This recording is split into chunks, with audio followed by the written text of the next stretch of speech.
welcome, Marilyn Richard team. Thank you for having us. We're excited Susan to be and here. Bobby. Okay, so let's start off by asking you, why did you originally join KW? For me personally, I guess I'll let Bobby speak for himself. It was first curiosity. I came from a brokerage in Brooklyn. I had gotten my license, back then, and I remember that I would just sit in the office at my brokerage, and the way I got business, buyers came in, anyone who walked in the door, I'd be glad to work with them. And then some people were looking in Long Island for a house. I started making calls, and of course, we're the largest brokerage by agent count. So I would be calling listing agents, and some of them were KW agents. I remember thinking, they're different. There's just something about the Keller Williams agents. One particular agent invited me to come to KW, check it out, and from there, I was like, I'm sold. The culture was just bar none. And I came from corporate America, so culture for me and the corporate culture was important, but at the same time having the camaraderie, it was just the right marriage of things for me. So the curiosity turned into culture, and I was completely ball in. What year was that? That was 2018. Okay. Yep, so I fell in love. So just for the record, Susan and I, we run a business together, but we're also a couple. So Susan told me if I didn't go to Keller, she would break up with me. That's why I'm joking, kind of. I had a commercial flooring business before I was at Keller. I actually got my real estate license March 1st, 2020. I watched every episode of $1 Million Listing, and I was going to be the next Ryan Serhant. Got my license March 1st, and then the lockdown happened.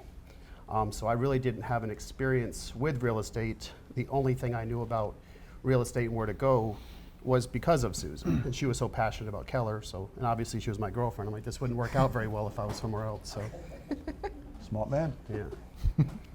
So that's really it. Yep, so that's why we came on board. All right, so then why did you leave KW? And when was that? So I left KW, we left. The one breakup with KW almost became two breakups. Yeah. We fought a lot. But I left because indirectly tied to leadership, there were a couple of sticky points as far as it pertained to running our business, we felt. And I take complete responsibility for everything in my life and everything in business. I felt like I didn't talk to leadership. I should have connected with leadership and had conversations. But while I was ambivalent about staying, leaving, not happy about some things with leadership, I started getting courted by another brokerage. And that made things a little bit more complex because they kind of came in, wined and dined me, made a lot of great promises. And I was like, maybe this is a sign that we need to go someplace else, because I kind of felt like I was being seduced. And, I did want to leave, for the record. I felt there's a GIF on the internet. I felt like a little koala bear, like on her leg, like let's not go. But she's the leader of our company, and I felt like it was a win-win. We were either going to go, and we were going to crush it where we were, because I feel like we would crush it anywhere we went, or she would have that realization that what we had was better, and she would come back. Although it was very tough for me, I think we probably broke up 3 times in like 2 weeks. But just being transparent, like we had our disagreements. But I wouldn't take it back. I mean, we learned a lot in the process. So. yeah. That's interesting. So what did you do? Like, what kind of production did you do when you first cut in? Because you started in 2018, you said. Mm-hmm. When you entered into Keller, what was that experience like? Was it more of a training? Was it more just jump right in? What experience did you have? So the experience was phenomenal. The first thing that lured me was the training, because as a brand new agent at the time, I was blindly trying to find my way. And because I came from a brokerage in Brooklyn, and also I'm a 2-time Columbia University graduate. I was a high school teacher. So education is paramount to most things for me. So being at a brokerage where I felt like there was no training, I was just kind of blindly finding my way. When I came to Keller, I remember seeing the Keller Williams calendar of training. It was like the holy grail. I was just like, training? So for me, that was the excitement of it. That's what drew me in and anchored me. And I felt like, and truly the training classes were very practical. I felt like it was, you could implement the moment you left the room. And that was very powerful to me. So that anchored me to KW. And in connection with that, my production started, I was at 2 million in my first year. And then from there, I'll let Bobby run the numbers. Numbers and Her, numbers. Susan, we'll do pre-Bobby and post-Bobby. Like, no. So before I got into real estate, I know Susan's numbers were 2 million. Yep. And she just was working her ass off. And the next year she did 10. Can you curse? Can you curse? I just That's did. fine. I'm sorry. Can we bleep that out? No, I'm sorry. Sorry. Want me to help you? Yes. Yeah, We're on the same page. Thank you. Yeah. It felt organic. Okay. So 10 million in 2020, and then we ended up, when we left, we did 10 million We just again stayed when we at 10 left. million. Yeah. So we Yeah, stayed at plateaued 10 from the million. time we left to when we came back, it was just 10 million. Was that from, what would you say was because this is interesting, was a lot of it from the training you got, or was it just from the accountability that you held each other to get from 2 to 10? Like, what was that jump like? A lot of it was the training. You know, I feel like the Keller Williams training was bar none, and I was hungry as a new agent, and I felt like that was the missing piece for me, but I didn't know it. I was so ignorant, I just didn't know. So getting in and getting the training, we catapulted. Yeah. So that I think accounted for it. But when you did the training, you did the training and you went out and did it. I went out and did it. Like Like others. my personality type, like I don't know if anyone knows about the DISC assessment. I'm high D and C. So for me, it was the training and then implementing it. It was just, and I'm very practical in how I do business. It has to make sense. It has to be real to me, and it has to be tangible. So we felt like that was the I case. also think Susan's being modest. It's her tenacity. I mean, she went from 2 to 10 in a lockdown. So that takes a certain just grind and just grit to do that. On top of the culture of Keller in 2020 when we were there, on top of the training, I think it's a combination. It performed it created the perfect cake, if you will, like the great ingredients. And then the accountability part, how do you two hold yourself accountable? Like how'd you learn how to hold yourself accountable getting into the real estate business? Because it's so hard for real estate agents to do that, you know. And you hit the phones. You do a lot of the phones. Yeah, so I built about 98% of my business from cold calling. So my philosophy has always been, if you can hunt, you can always eat. I mean, I like ordering DoorDash. Bobby will tell you a little bit more than Too I much. should. But it's great to get DoorDash, but it's also be able, if I can sharpen my spear and go out. So I look at real estate that way. I love referral business, which I now get, and I've gotten from being a KW agent. But I also feel like if I could hunt, I'll always eat. So I always felt like, what do most agents fear? Looking for the pockets, the gaps I could fill. Most agents are terrified of the phones. I've even heard of agents having fear coaches. And I'm like, okay, I'm gonna perfect something that most agents won't, because that means I'll get what most agents won't. So I became good at cold calling. Took me a couple of years and got 98% of my business that way. So I feel like that's been part of it as well. But I just have a naturally tenacious personality. But also, you know, I'll tell you, life has really dealt me some bad hands. Some things I voluntarily made poor decisions on, other things I didn't. So I realized I never want to be where I was before. Even though I'm a 2-time Columbia University graduate, I have a lot of accolades, I also feel like I lost my mom to cancer. Within a month of her passing, took care of her, lost my best friend. He got diagnosed a month after my mom passed with cancer. So I felt like I don't want to end up where I was before, and I owe it to them to be remarkable at what I do. So I was just like, blinders on. It's either real estate or death for me. There are no options. And when you burn the bridge, you have to make do with whatever you have. And there's no looking back. So I'm sorry for you. Thank you. I experienced the same thing, not with a friend, but yeah, it's horrible. I actually did it with a friend. But what made you jump? What made you leave? Because that 2018, that's a pretty quick jump, right? But you started doing production, so you started getting the offers and making the move. So what was it that really made? What did they offer you to make you come? So well, I had a team. I had started a team right before I left KW. It was a very small team of agents that I just mentored, who were new in the business. So they offered me having agents who needed to be part of a very powerful nucleus. So they said, listen, you're a team leader now. We have agents who could really do with your guidance, and wanting me to come in and help build those agents up and sort of teach them my best practices. So that was some of the attraction.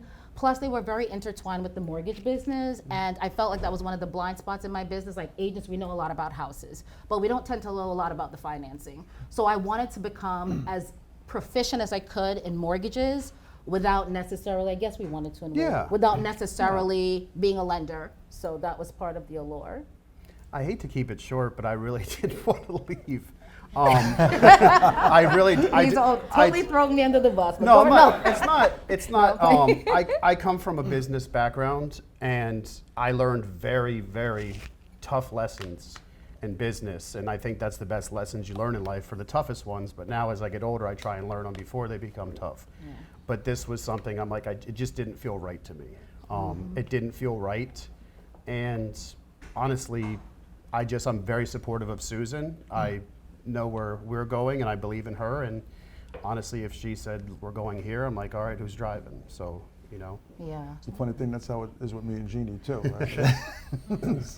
Just do what I'm told. Yeah. Hey, Easy. happy wife, happy life. Yeah. Happy partner. Yeah. But with that being said, were you happy with the move? Like, did it excite you? Like, what was it?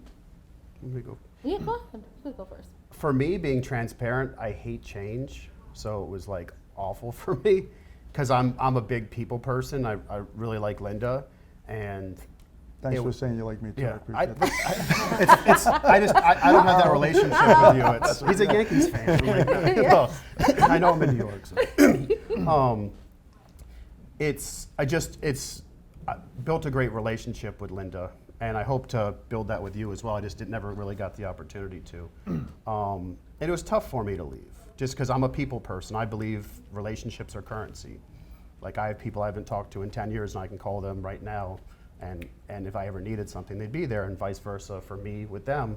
So leaving that relationship or that dynamic was tough for me. So it was challenging on me, but also at the same time, I was excited for a change just to see. So it was kind of, mixed feelings. Yeah. How did it help your business by making that move and then coming back? Like, what did you learn from that experience? And what would you share with that? I learned to listen to Bobby. That's first and foremost. More. But you want to take that on as well? What we learned, and the irony is, as much as I didn't want to go, knowing everything that happened, I still would have went, because just the experience of going, you learn. And I know this panel is called "The Grass is Greener," or "The Grass Isn't Greener," but excuse me for saying this and let me explain it. I don't feel the grass is greener at Keller. I believe the grass is greener where you water it. But Keller gives you all the tools to have the greenest grass. Yeah. So if you execute and they give you sunshine, they give you water, soil, gardening tools. Everyone can have green grass no matter where you are. Keller gives you everything you need. So if your grass isn't green, it's your fault. So I told them that. They said that title was too long. I like the title. I like the title because it's just, we kept saying it. Everyone's like, why'd you come back to Keller? The grass isn't greener. And I'm like, it's so cliche, but it's true. And I'd add to that too. And we really learned, I wouldn't say learn, but it confirms we should be at Keller. Going somewhere else, you're like, you take for granted sometimes what you have. You don't realize what you have until it's gone. And it took us leaving to understand, like, wow, like, we had stuff at Keller. Maybe we could have made some changes. Maybe it wasn't you, it was us. And we also forged some really remarkable relationships with great people. Thankfully, we left on great terms. And there's still a lot of love for us where we left, but we just didn't want to be there. We didn't feel like it was ideal for our business. But one of the biggest things I feel came out of it was meeting my assistant, Rebecca, who I would not have met had I not been there. And she is important to our nucleus, Rebecca. She's amazing. She's amazing. I could not scale without her. And so we were glad that we left. We learned a lot about mortgages, but it also deepened our appreciation and value for KW, because even Linda, she was one of the biggest reasons we came back, and it's waterboard us, and we're not leaving Keller again. So Linda's been remarkable. I remember leaving, and the night before it was sleepless, going into Linda and just having to tell her, and I know it was heartbreaking for her to know that we were leaving, yet the grace that she showed was remarkable after leaving. Even Will Yap. So MCAs don't get enough love, but I'm gonna give some love to MCAs. So I remember leaving KW, needing to call about one of my listings, called Will, and he's like, hey, Susan. I'm like, dude, you're not gonna hang up on me? I'm like, okay, I know this. Susan's a common name. He doesn't know it's Susan Clark who just left. Still, he stayed on the phone with me, and just on a very granular level, the kind of love that we got from everyone, it's just, how could that not resonate with us even where we were? It was kind of like, we always felt like we were pulled back and just feel like we missed home. KW is home for us. It's awesome. And you learn, you learn a lot about people when times are tough or there's a breakup. Sometimes people's true colors come out. They put on a facade, or I don't know if that's the right word. I'm trying to sound smart. Yeah, but yeah, no, that's I got it right? good. All right, Yes, yes. She's an English major, so I try my best to say big words. People put on a facade of like, so when we left, we learned like, wow, Linda has a lot of integrity, a lot of character. Because I was waiting, and I joked with Linda, I was like, call me fat, like, be mean to me, say something nasty to me, make this easier. And she just killed us with kindness. Yeah. And we learned a lot about Keller and what Keller represents too, on how we were treated when we left. We weren't treated any different. It was like, I heard you say earlier, Rich, that the door was left open. And I feel that always is, it's nice when you make a big life change to know that a door is not closed and locked. So it was good to know. So Yeah, and it's just confirmation. Coming back, our production has been skyrocketing. We've been doing really well. Yes. So Tell us how that looks like. I'll let you run the All number. right. You want to do the number? Susan's great at English, but I always take the number stuff. I'm like a numbers geek. So we did 10 million in 2020. We did 10 million. That was at Keller. We left. We did 10 million at the boutique brokerage. So this year we've already closed close to 5. We have 16 million currently just accepted offer in contract, new listings. We're on pace right now for about 46 million this year. Our goal is 60 million. Yeah. This year, that's what we're shooting for. And we were putting some systems and structure in place. And We took our foot off the gas a little. the education Keller offers has really taken a lot of pressure off of us as far as with like training for our team. There's stuff we were doing, like the little class training. We were doing all the training for our team. Now there's stuff our team can go to Keller for training, and we can help build out so it's good for our team. Yeah, so you can stay focused on taking those listings. Absolutely. And really growing the team. Absolutely, and that's why it's exciting about scaling at that level, because it's like having family members, who watch your kids, but they share the same values. So we can send our agents, our team members, to KW, trainers or anyone who they give a call to, and know that they're going to have the questions answered in the same way we would. It's like extended family. That feels good, so we can focus on the production. Like And I you wanted said. to add something that's important to us, and for me it was a huge deciding factor in coming back, was KW Cares. Yeah. We're all here to make money, but what we do with that money is important. We can really, if you're doing $60 million in sales, you're making a nice income. You can really change people's lives. Yes, So we donate a portion of every sale to the St. Jude's Children's Hospital. So we kind of, our team name is named after our parents, so it's a way for us to honor our parents. We donate it. And it really aligns with Keller KW Cares. So for us, I'd be lying if I said it's not about the money, because we all get up in the day to support our family, but what do you do with that money is what's important, and that's a big part of one of the reasons we did come back as well as KW Cares. Yeah. Wow. What would you like to add? I know that was your nice thing to add. What else did you leave out, if anything? Is there anything you'd like to add? It's just Keller. I think just Keller Williams is a great place to be. Authentically saying that. I mean, it's important to. I would say, from my own personal experience, it's important to really tap into your resources. I mean, there are a lot of really profound leaders at Keller Williams, people who are there to help, but it also is a matter of, like you're given the fertilizer, but you have to actually fertilize. So it's important, I think, in any situation, there's no perfect brokerage, there's no quintessential brokerage. But if you ever need help, reach out to leadership and connect with people who care. And because sometimes we can feel like as agents, we're existing in a vacuum. It's us and our business. It's between us, our clients, and their properties. But there's a lot of people who care, and I wish I had tapped into that a little bit more before I had left Keller Williams. I probably would not have left. Instead, I'm a natural introvert too, so I'm, the same as, I'm an introvert. Yeah. So You never know it, but she is. You I'm never know. a big time introvert. Sitting up here is a lot of work. And I want to talk to everybody everywhere, and she's like, no, let's not talk to them. I'm like, just for a minute. So just really tap into your resources and, extend yourself, because there are people who really care, and Linda and Rich are among them, and, we're grateful to be back and have you guys as our leaders. Well, welcome home. Thank you. All right, and we look forward to seeing your business double this year. Yeah. All Thank right. you.